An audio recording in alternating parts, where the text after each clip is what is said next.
So without any further ado, it's really my great honor and privilege to introduce from the McChrystal Group, Chris Fussell and Rachel Mendelowitz, author of Team of Teams.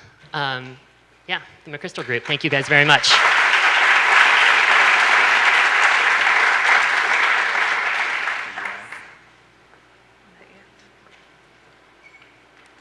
Thanks, everyone, for having us here. Can you hear me okay in the back? Good? Yes? Okay, great. So Rachel and I are going to go back and forth a bit here, but just how's that? By way of background, I was in the SEAL teams for about 15 years, from the late 90s, 97 until 2012. So obviously pretty critical transition period for the U.S. military in general and the special operations community more specifically.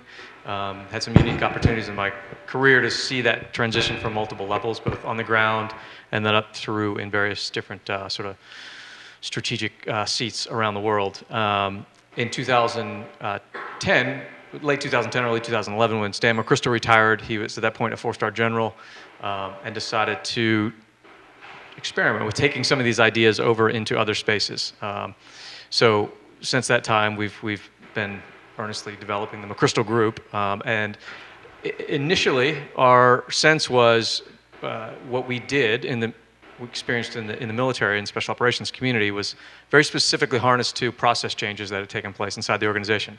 Just because it's natural, we were military folks, that's where our thinking was. We liked to be able to point to concrete things about how we shared information, those sorts of things. Some of the stuff we'll lay out here.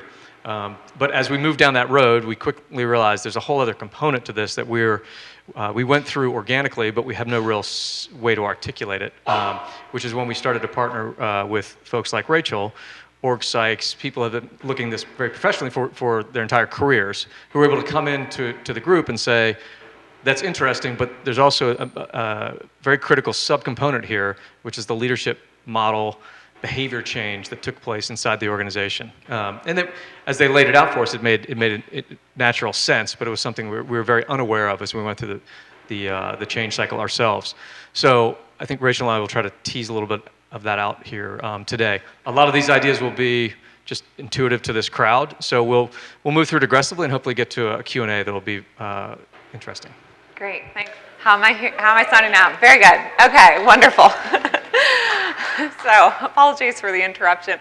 So yeah, my background is pretty classic organizational psychology. That's my educational background.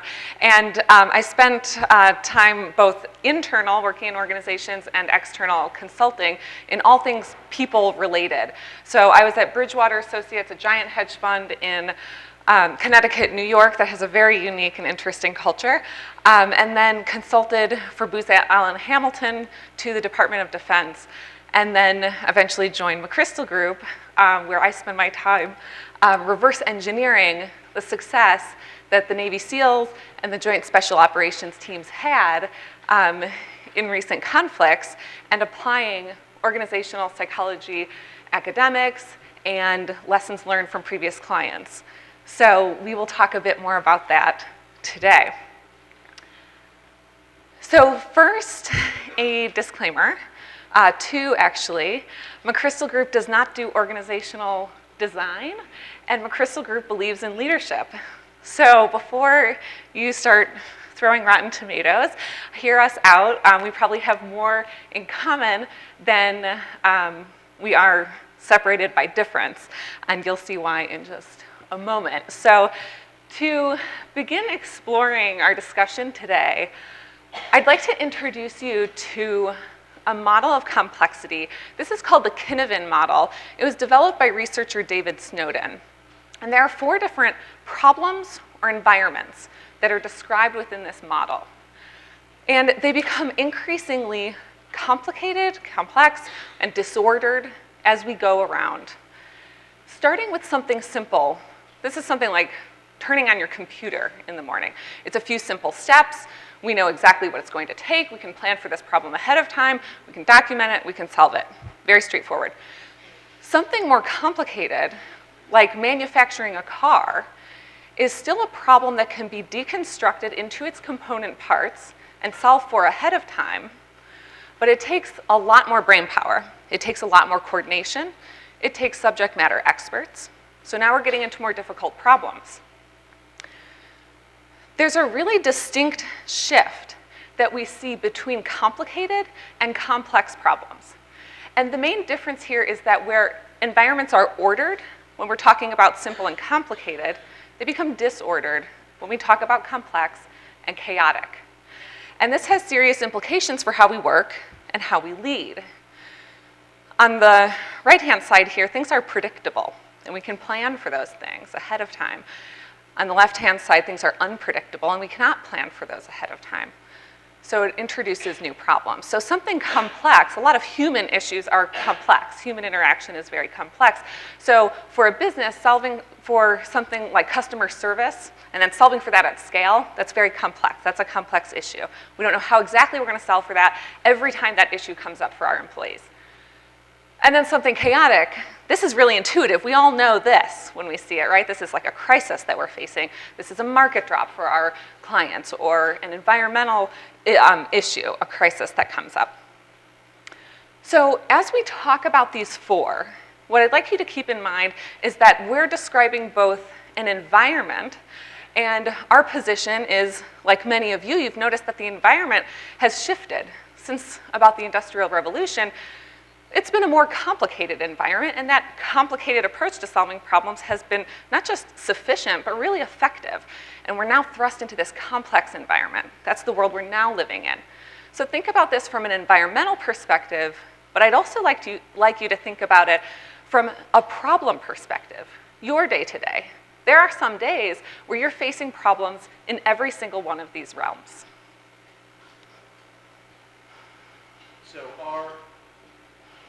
if you think of the Knowable model there, what we were really wrestling with was this transition from the predictable to the unpredictable side.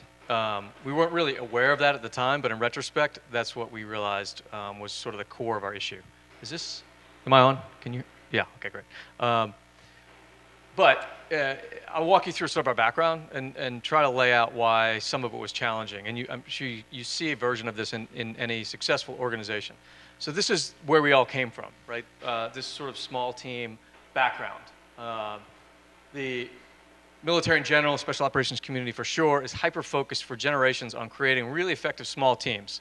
We'll talk a little bit about what the world looked like. Happy to dive deeper into that in the Q&A. But essentially, the way that global terrorism manifested has changed radically the last 20 years, much like industry. With the arrival of the information age, with the democratization of information flows, the way that a traditional terrorist organization can now scale and present itself globally, as we live in the middle of it right now, we see it almost every day now in the news, unfortunately, is radically different than how it was 30 years ago. So these organizations where I came from were designed, going back really World War II, depending how you want to look at it in US military history. But really, as long as there's been big military systems, there's been some sort of specialized component that were designed to go out and take care of pinpoint issues.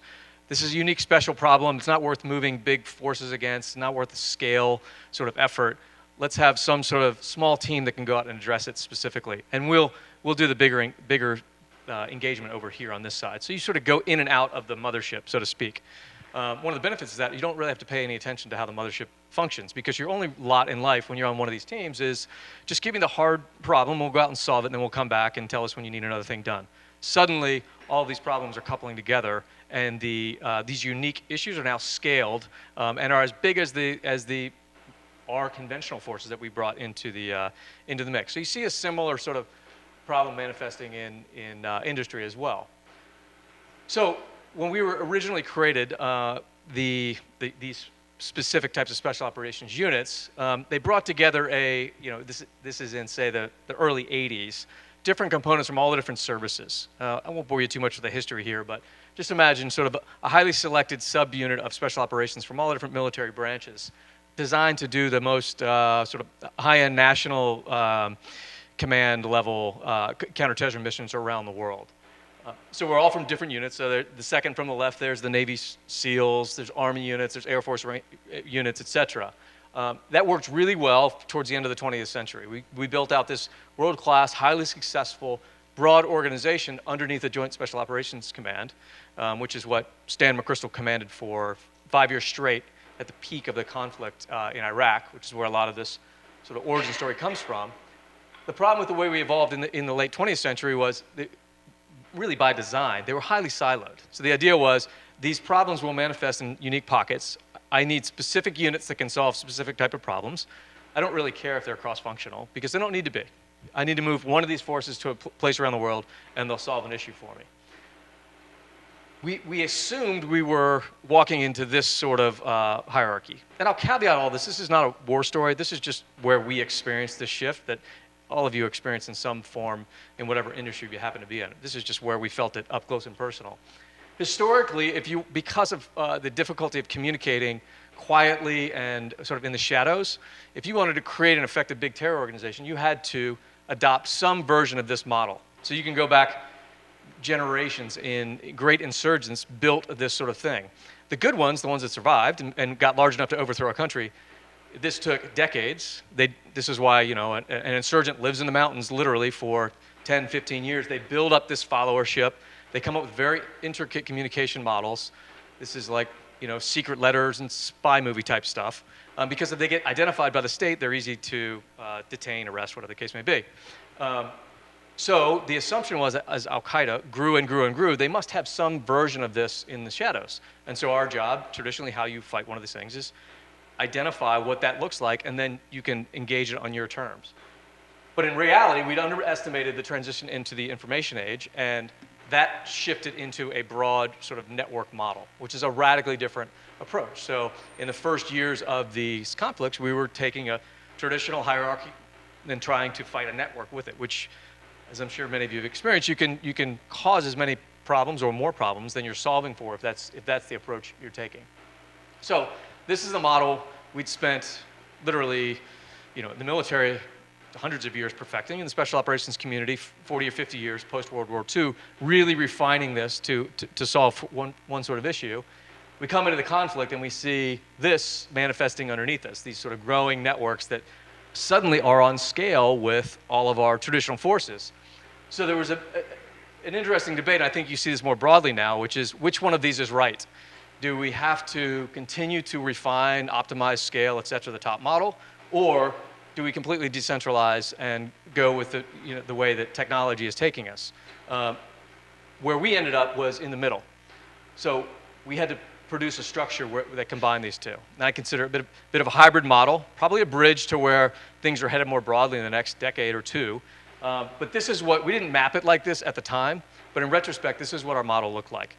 Because we couldn't throw out the black line hierarchies, especially in the military. I mean, that's how you deal with Congress. That's how you pay for battleships, and that's how you recruit people, et cetera, et cetera. There's all sorts of long-term linear functions that happen inside the black line system. But the threats we were facing were completely decentralized red line networks. And so what we eventually came to was this team of teams model, this idea of combining all the different sub-players in the organization underneath a communication and decision-making umbrella that we'll get into a little more specifics around how that functioned, so that we could live in both those spaces.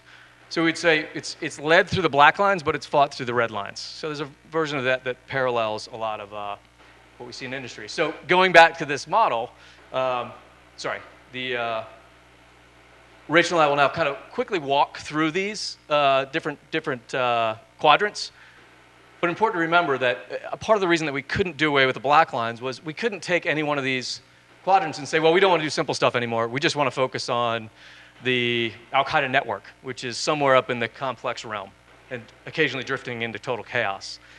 Well, you still have to file travel claims, and that's a simple process. Who's going to do that? Well, we're going to do it. You know, you still have to plan your training budget. That's a complicated approach. You still have to procure new equipment. That's a complicated model.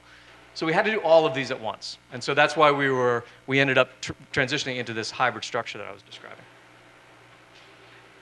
So in the simple domain, I'll breeze through this quickly. I mean, it's pretty intuitive, right? This is knowable data. It's very much up to the individual what sort of structure they want. This is a small team. This is a cobbler making shoes, however you want to look at it. You have this much material, this much information. You can know it all. You can put it through whatever process you want that you control at your level, and the outcome is completely up to you. You can produce at the rate you want to produce. You can solve that at a very, very simple level, obviously. So what does this look like from the individual perspective? And I'll go through both the leader perspective and an employee perspective. If you're facing a simple problem, this is something like an IKEA manual. If you can put your work into an IKEA-style instruction manual, you're probably facing a simple problem. So here, what a leader needs to do for individuals in that system is categorize the information. They need to communicate roles and standards for people, and they need to issue a directive of the best practice.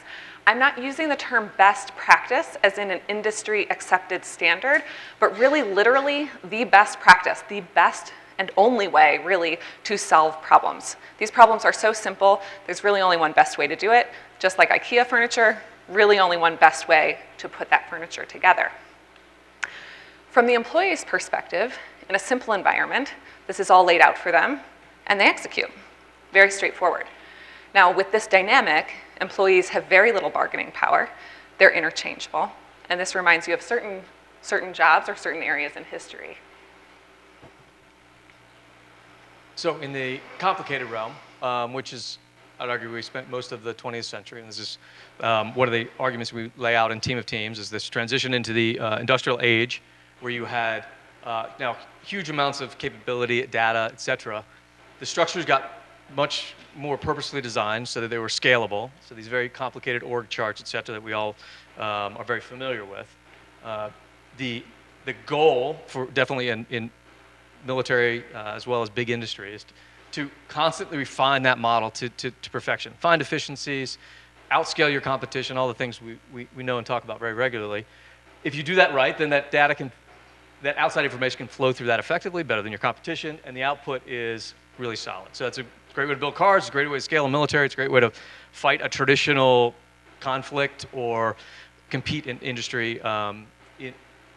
Lots of parallels between all of those spaces. The key here is, though, it's ultimately knowable. It's very difficult. There's rarely one individual in that org design, in that structure, that could say, yeah, this is exactly how the Ferrari works. Maybe a few, but if you get the right number in the room, they can figure out pretty much any problem that's going on inside the output equation. So the focus is on designing the model just right. So from the individual perspective, a leader here has a really unique vantage point at the top of the organization. So you've got all of these really intricate pieces of your organization. So you have deep subject matter experts. And the leader sitting at the top of that organization has more and better information than any single individual in it. So unlike a simple problem, a leader here can no longer, though, understand every single component of that organization. So here we start to see that classic triangle of information flowing up to the leader, directives flowing down. So what does a leader do? They need to communicate context, because even though you don't need to know every single thing about the organization, that's too much transparency in a complicated system, some context about what's to your right and your left is going to be really helpful in a complicated system. You also need to ask for opinions and encourage discussion and even dissent. So there are many ways to solve problems within a complicated system, and there is a best way or a good option when all of those things are considered, and so all of that information needs to come to the fore so that it can really be discussed. Ultimately, though, the leader is analyzing all of the information that's coming up to him or her, and they are still issuing a directive.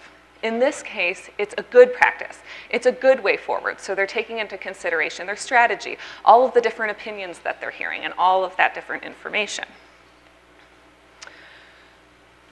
The employee in this situation is providing that expertise, but ultimately they're executing on the directive. So again, they aren't spending a lot of their time investing in knowing every single thing that's going on in the organization. And so the leader is providing that down to them. And so they have to trust that if the recommendation that went up comes down as rejected, it's something different, they need to trust that they need to act in a slightly different way, so they are still executing. And then finally, they need to offer feedback so that this loop continues. So as you'll see in a minute, we think that the world has really shifted to much more complex problems as a whole. But for many of our clients, they're still facing complicated problems within their day-to-day. We consult to a gold mine, for example, and the mechanical parts of pulling gold out of the earth are still very complicated. But a lot of the interpersonal components to this business are complex. And so for many of our clients, they're facing problems along this entire spectrum for all parts of their business. So what we don't advise them to do is to overcomplicate things and make things complex when they are not. Oftentimes, complicated ways of leading and of following are still sufficient and the best way to solve for those problems. The key point on that, though, is the idea of the knowable best solution, right? So we were certainly stuck in that mode of everything has a knowable best solution. Well, that was quickly proven false in our experiences, and I think more broadly now we're seeing that. But there were still things, which is why I think we ended up in this hybrid structure, that did have a knowable best solution. So not everything needed to jump across that dotted line from the predictable into the unpredictable space. So we tried to really be clear about, does this deserve a sort of emergent solution set distributed throughout the organization, or is it a complicated or simple problem? If it's on that side, let's not force it to become more complex than it actually is. So what we found ourselves in the complex environment was, now we brought this traditional model, which we know works really well if it's fighting something similarly designed, into a space that's now fundamentally defined by distributed networks, which don't, by their very nature, are not predictable. Right? So one thing we learned the hard way about the Al-Qaeda network is there's no master plan. There's no 50-page document that you could capture that says, well, there it is. There's their 5-year goal, and there's the budget, and now we know how to fight it. Right? It's just an organic thing that's constantly growing, changing, reacting to input variables. So what it's going to do next depends on what is done to it. So fundamentally, we'll always stay ahead of the model on the left as long as you're not changing your approach to it. So as Rachel was saying, the majority of the lessons learned are in this space. We had to accept the fact that, okay, we're fighting a distributed network. It's fundamentally unpredictable. It's scaling. All our traditional sort of means are not having the effect we would hope. We can't do away with this structure for the reasons that I outlined earlier. And so we start to layer on top of it these distributed networks that are constantly morphing based on what's going on the ground. So these were really the action arm of the organization, and they had the autonomy and decentralized authorities to restructure themselves as quickly or as slowly as made sense. Some of these networks would survive for, 6 months, 2 years, depending on the issue they were wrestling with. Some would last for 12 minutes, right in the moment of a peak sort of complex issue. And then the output, what we describe as this team of teams model, a series of distributed networks that became for us as infinitely scalable as the problem we were facing. So at the individual level, things change pretty drastically at this point. And still, we're keeping with this leader-employee model. For many of our clients, that is their norm, and that's what they're sticking with. But I know there are many here that are self-managed.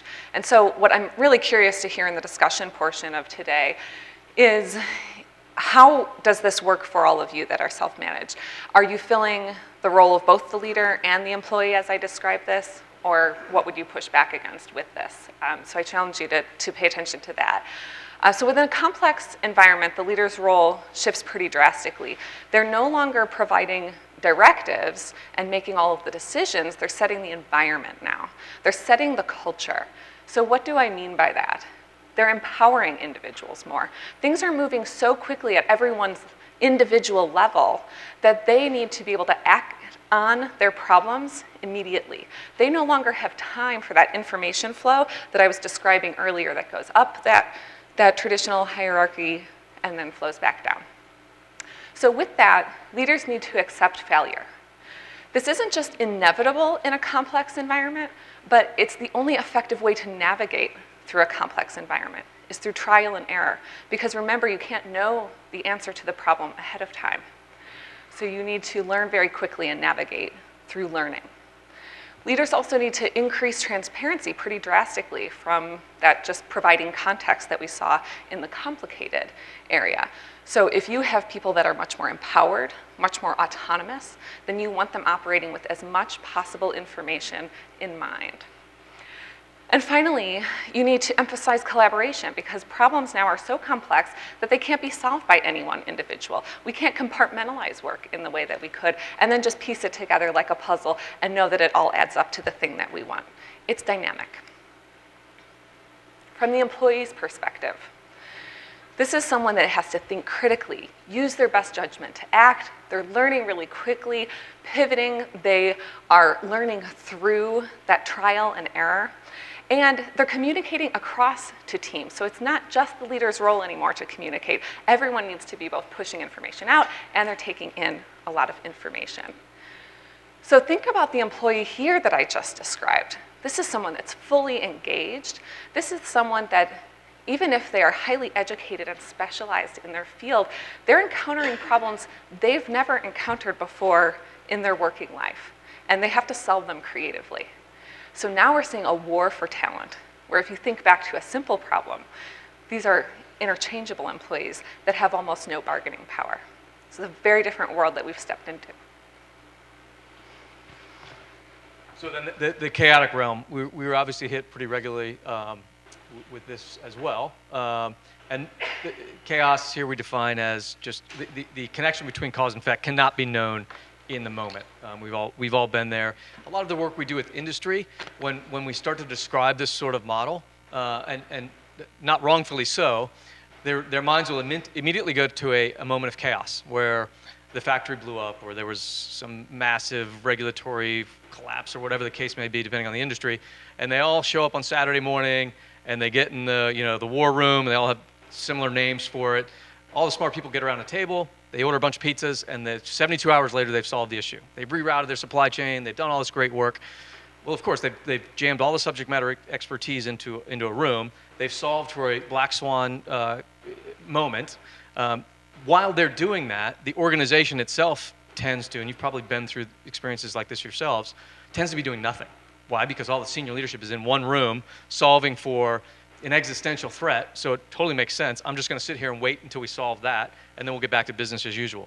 We weren't afforded that, right? If every time a chaotic situation arose and the organization shut down while we solved for that, well, we would just move from fire to fire, rather than trying to run any sort of systematic approach in a long term. I mean, we're at this for years and years, so that was not a possible approach for us.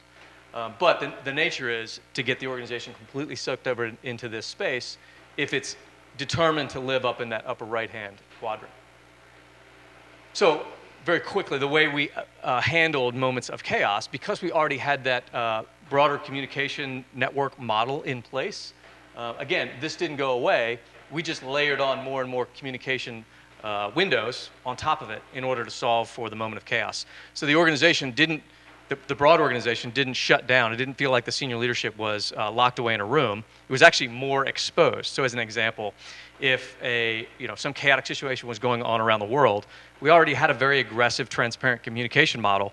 We would just open that up, literally extend the time, extend the amount of people involved, and you might, over a 24-hour period, solve for some major non-traditional issue you're facing somewhere else in the world as you're going on with the day-to-day cycle of fighting conflicts on multiple fronts. And then as it's settled, those communication nodes, those red lines, would settle back down into still an aggressive, but the more traditional pattern. So we would go through these, what would be a root canal, so to speak, was just sort of a minor toothache as you went through the cycle. So on the individual level, the chaotic way of solving for a problem is actually very, very similar to the complex way of solving for a problem. And that's what Chris is describing. It's drastically different from what you were seeing in the complicated realm. With the comparison to complex to chaotic, you're really layering on one more essential tool, and that's to focus your teams. That's the difficult job of the leader when a crisis strikes. So when you're in a crisis, what is the priority, and what can you drop? It's so difficult to make those decisions. Everything is a priority in a crisis. So the leader's responsibility is to focus teams on the few things that they can do incredibly well so that they can navigate through that crisis. So as Chris was describing, same thing goes for the individual level. If you're moving from complicated to chaotic, that's an extreme shift in how leaders are behaving, how employees are behaving. A lot of organizations don't survive that shift. But if you are shifting from complex way of operating to a chaotic way of operating, that's much more doable. So walk through maybe one example of the effect that this has. So as Rachel was saying, if this is your only choice, you get hit by chaos, the whole organization gets pulled up into, or the leadership gets pulled up into this realm, and everything else tends to shut down. And what the rest of the organization is doing is waiting for the problem to be solved, and everything will transition back up. I'll use it like a national security example. We see this all the time we happen to be in DC, so this is near and dear.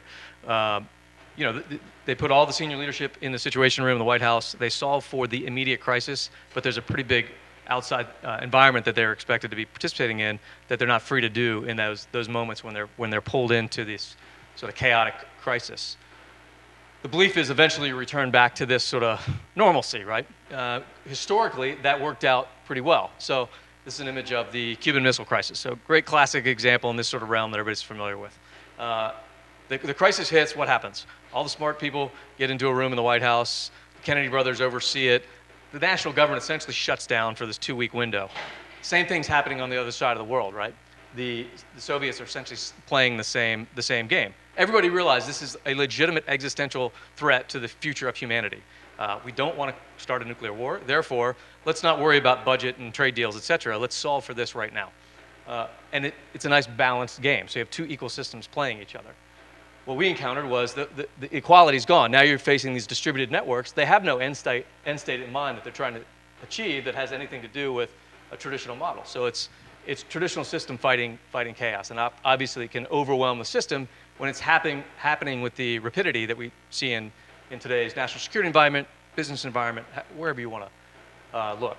What we found was with this model, and again, we navigated sort of blindly toward this, but this is where we ended up, and it allowed us to toggle back and forth really effectively between fighting in the complex realm, dealing with chaos as it arises, and having a steady approach to simple and complicated issues that weren't going away.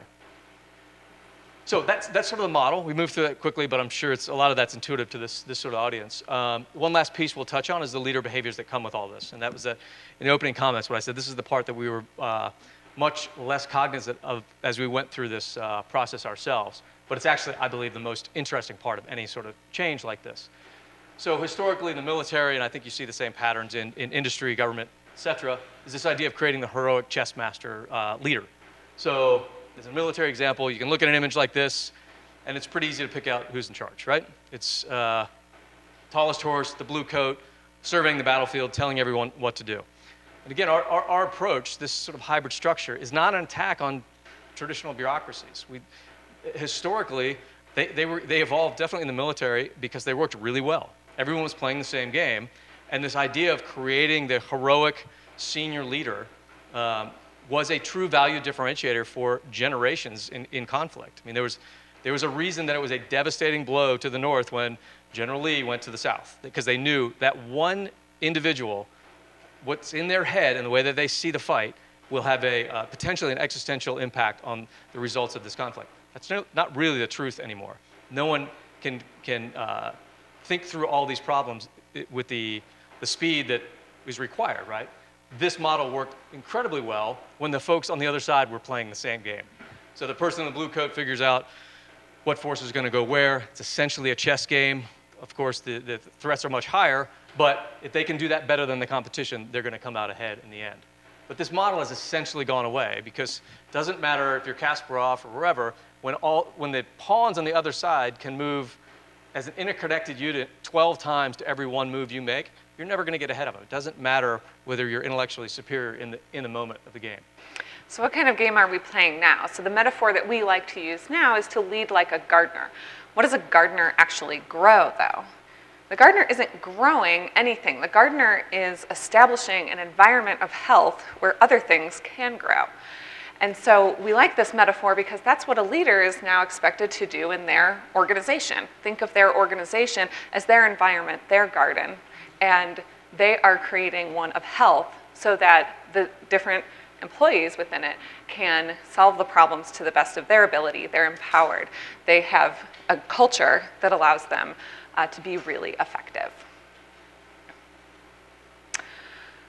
So that wraps up the part where we're talking at you, but we're lucky enough to have some time where we can answer some questions and have a discussion. So I'd love to open it up. Yeah. Please. Let me pass this around. Yeah, that's a good idea. Me or? Yeah. Oh, great. Sure. Thank you. I'm Vanessa Shaw, and so I think, I mean, the Cynefin framework is something that I've worked with and think it's really useful. You know, the hardest thing isn't learning new things, it's unlearning what we already know. And so I was just curious, in your own practice, how have you caught yourself operating in a complicated framework when really the situation called for complexity, and how it's self-correcting and practicing to appropriate application for yourself? Yeah, for us personally? Yeah, as consultants or with, you know, because we're in this process too, right? We're not separate from the clients, is the way I look at it. Indeed, we are. Yeah, that's a great question. So for me personally, I think it's tempting to be more directive because it feels expedient in the moment. And so that's when I sense myself getting sucked back into a complicated way of operating when I should be more complex. There are also just things like pride and ego around this for not just myself, but our clients.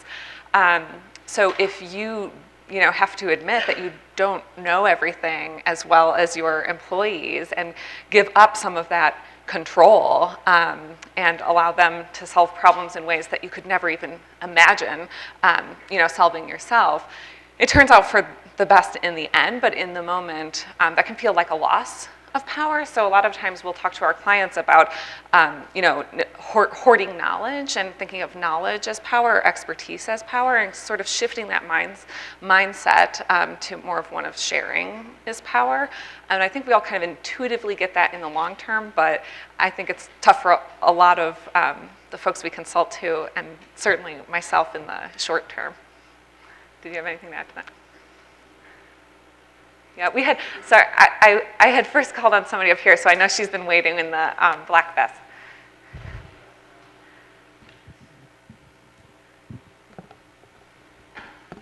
Thanks. I'm Jen. I work at Medium. So just to answer a little bit of your question around like a self-empowered org, and we'd love advice. One of the things I think in a complex environment we found is that because the leader isn't necessarily a separate individual or someone who's setting what the environment is as much, individuals are more choosing what to work on. We find that a role of some leader can be more around motivation and accountability. So seeing if the right problem is being worked on, setting the guidelines for what that looks like. But I think that's something we still struggle with, for instance. But it is it's similar to what you have on focus for the chaotic system, but it's a little bit more like helping someone identify whether they are focused. That's interesting. Yeah, so it sounds like you're describing almost a bit of a coaching role. Exactly. That's interesting. That's helpful. And I'd offer just one thought that it was true in our environment and then seen in industry. A way that I think about it is a shift from leaders setting the intent to leaders setting the environment. But there needs to be some sort of meta-narrative in there, right? And so we were on a very aggressive communication cycle, as I described. There's a whole nother conversation we could get into around sort of periodicity of alignment that's necessary. I mean, we were 25,000 people spread around the globe. We were in 26 different countries. So there's a lot of chaos in there. As a result, and the problem we were facing, we came to learn, was resetting itself basically every 24 hours. So we had to match that cadence. And so the communication model that we got onto was this 24-hour cycle. So we would start every 24 hours with a realignment of the entire organization. We'd have thousands of people up on a global video teleconference every morning all around the world.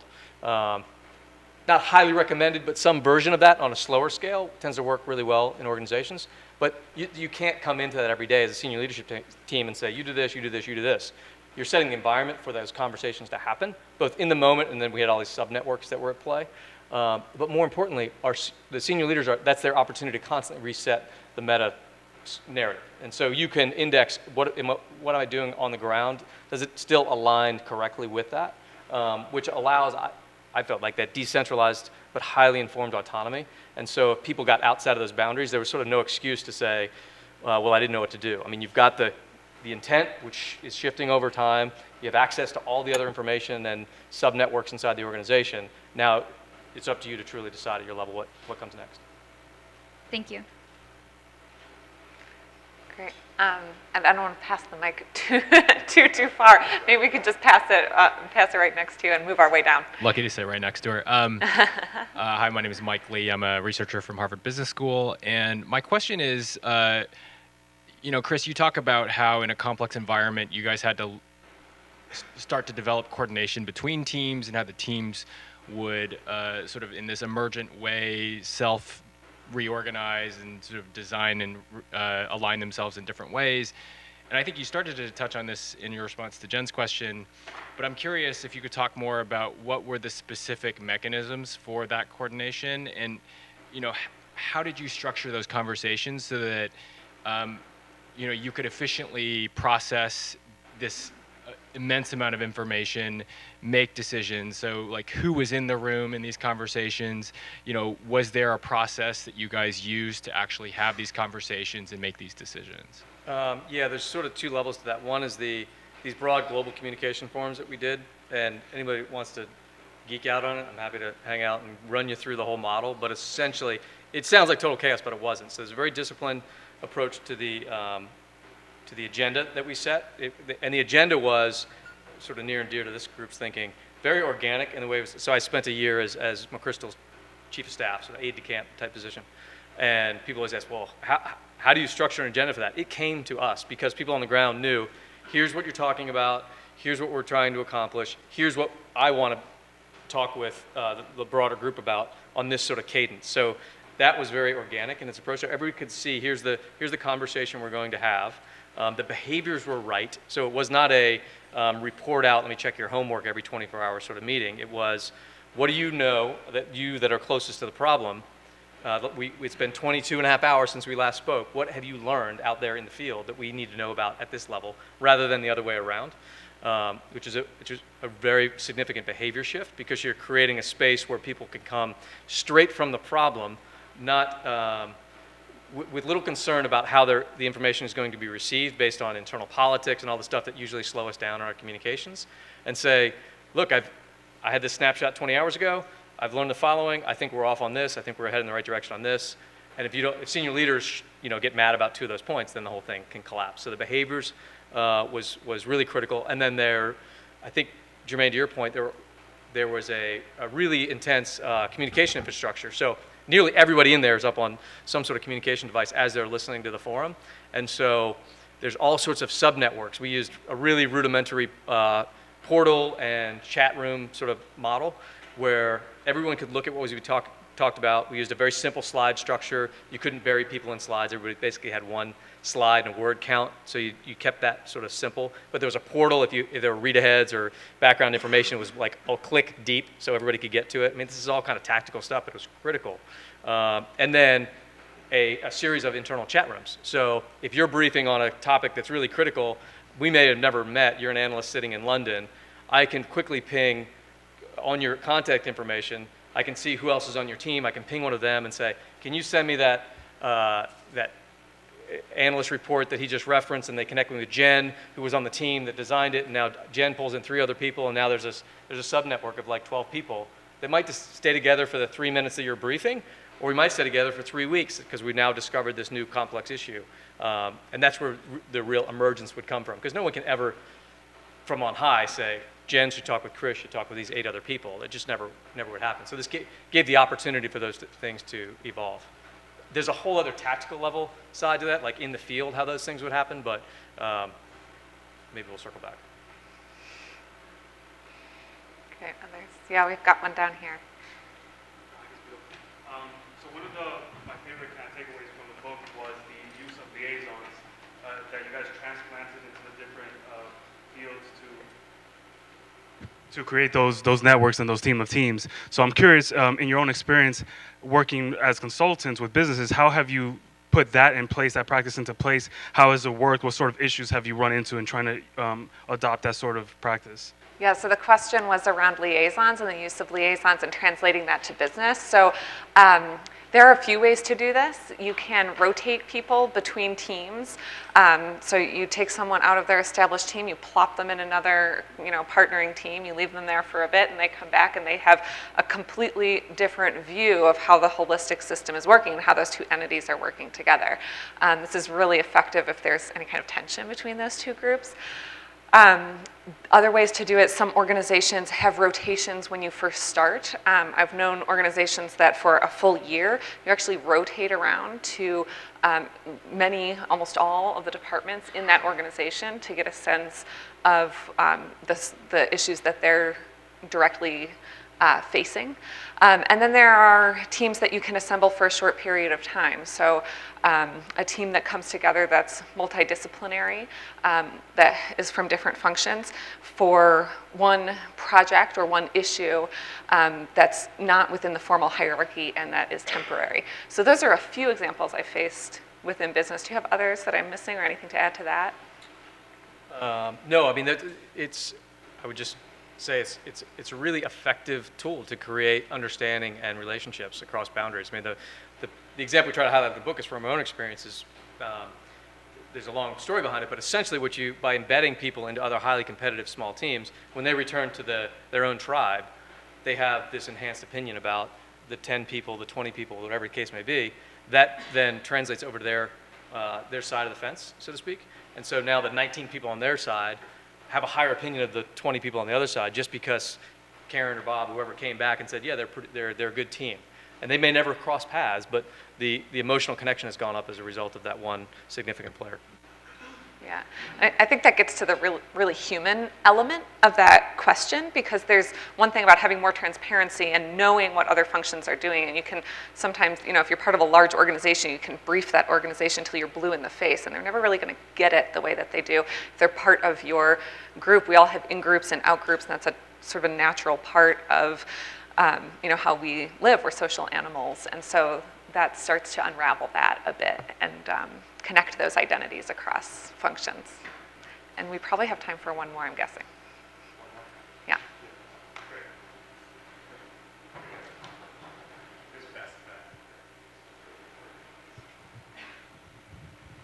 So you talked a little bit about a transition from a domain in which knowledge is critical to a domain in which judgment is critical. Sharing. Right. Sharing, yeah. But there's also like a component of my role as an employee is to apply my judgment and make a decision about what is the next thing to do. We learn a lot and we know a lot about like how to improve knowledge systematically. Can you talk a little bit about how do you work with your maybe consulting engagements to systematically improve judgment? Yeah, that's a great question. So we're talking about judgment at the individual level, not at the leader level, I'm guessing.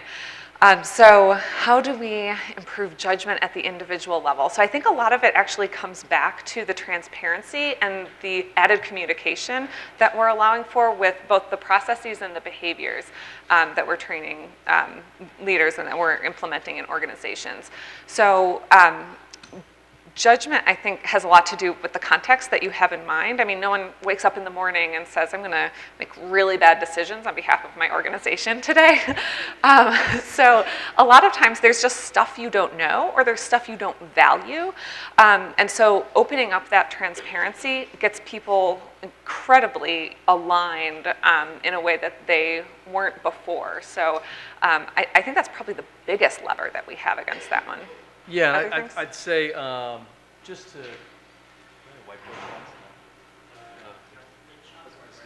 chalk. See if you can see this. So I would say not everybody in these systems is created equal. That might sound horrible, but it's sort of the truth. That's definitely what we experienced. So this structure sort of told people like directionally, they set the meta-narrative, however you want to look at it, but they couldn't give pinpoint linear direction like in a standard model. So it was much more sort of broad, here's the direction we're heading because we're fighting this constantly changing issue over here, right? And so I think to your point, the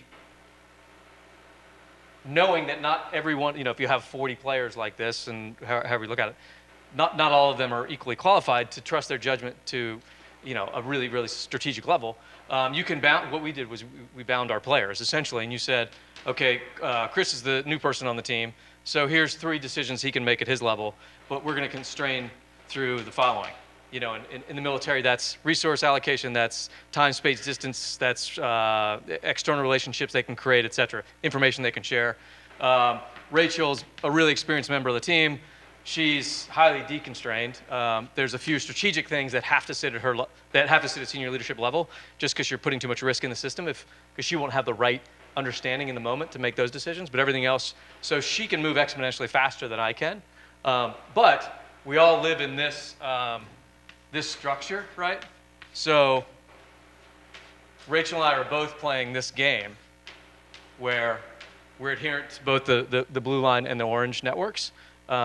She's just much more of a network player, and I'm much more of a blue line player until I earn people start to trust my judgment. Because the more people are playing the game like this, the better off the organization is, obviously. Because every time I pick up the phone, I'm slowing things down, but you're constraining my my ability to cause existential problems inside the organization by doing this.